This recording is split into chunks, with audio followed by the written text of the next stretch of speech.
ಎಲ್ಲರಿಗೂ ನಮಸ್ಕಾರ. ನಾನು ಪ್ರಜ್ಞಾ, 4ನೇ ತರಗತಿಯಿಂದ. ಕನ್ನಡ ನಾಡಿನಲ್ಲಿ ಹುಟ್ಟಿರುವುದು ನನ್ನ ಪುಣ್ಯ. ಈ ನಾಡಿನಲ್ಲಿ ತಾಯಿ ಭುವನೇಶ್ವರಿ ದೇವಿ ನೆಲೆಸಿದ್ದಾಳೆ. ಈ ನಾಡನ್ನು ಕನ್ನಡ ನಾಡೆಂದು ಕರೆಯಲಾಗುತ್ತೆ ಮತ್ತು ಕರ್ನಾಟಕ ಎಂದು ಕರೆಯುತ್ತಾರೆ.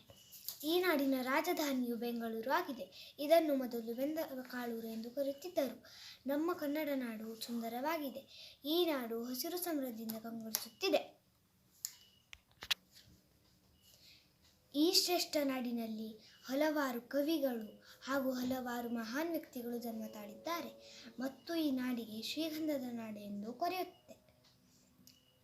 ಈ ನಾಡಿನಲ್ಲಿ ಧರ್ಮಸ್ಥಳ, ಕುಕ್ಕೆ ಸುಬ್ರಹ್ಮಣ್ಯ, ಶ್ರವಣಬೆಳಗೊಳ, ಶೃಂಗೇರಿ ಇನ್ನೂ ಹಲವಾರು ಪ್ರಸಿದ್ಧ ಪುಣ್ಯಕ್ಷೇತ್ರಗಳಿವೆ.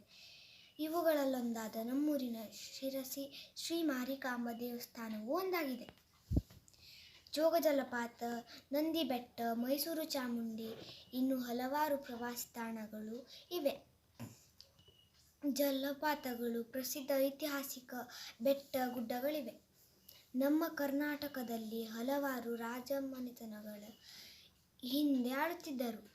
ಈ ನಾಡಿನಲ್ಲಿ ಹಲವಾರು ಕೋಟೆಗಳು, ಅರಮನೆಗಳು ಇವೆ ಮತ್ತು ಕರ್ನಾಟಕದ ರಾಜಧಾನಿಯನ್ನು ಕಟ್ಟಿಸಿದವರು ಕೆಂಪೇಗೌಡರಾಗಿದ್ದರು. ಮೊದಲು ಕರ್ನಾಟಕದ ರಾಜಧಾನಿ ಮೈಸೂರಾಗಿತ್ತು.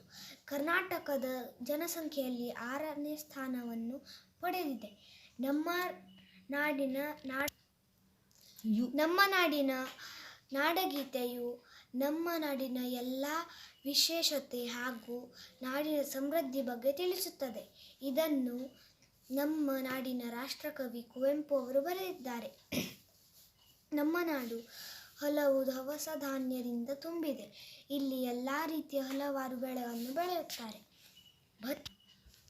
ಭತ್ತ, ರಾಗಿ, ಜೋಳ, ಗೋಧಿ, ಕಬ್ಬು ಹಾಗೆ ಮತ್ತು ಹಲವಾರು ಬೆಳೆಯುತ್ತಾರೆ.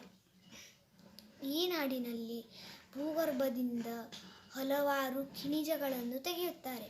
ಇದರಲ್ಲಿ ಕರ್ನಾಟಕದ KGF ತುಂಬ ಪ್ರಸಿದ್ಧವಾಗಿದೆ. ಇಲ್ಲಿ ತುಂಬ ಪ್ರಮಾಣದಲ್ಲಿ ಚಿನ್ನವನ್ನು ತೆಗೆಯುತ್ತಿದ್ದರು. ನಮ್ಮ ನಾಡಿನಲ್ಲಿ ಎಲ್ಲ ಹಬ್ಬಗಳನ್ನು ತುಂಬ ಸಡಗರದಿಂದ ಆಚರಿಸುತ್ತಾರೆ. ಇದರಲ್ಲಿ ಮೈಸೂರಿನ ದಸರಾ ಹಬ್ಬವು ಒಂದು. ಇದು ನಮ್ಮ ನಾಡಿನ ಪ್ರಸಿದ್ಧ ಹಬ್ಬವಾಗಿದೆ. ಇದಕ್ಕಾಗಿ ದೇಶ ವಿದೇಶದಿಂದ ಜನರು ಬರುತ್ತಾರೆ. ಇದು ತುಂಬ ವಿಜೃಂಭಣೆಯಿಂದ ಆಚರಿಸುತ್ತಾರೆ. ನಮ್ಮ ನಾಡಿನ ಜನರು ತುಂಬ ಹೃದಯವಂತರಾಗಿದ್ದಾರೆ.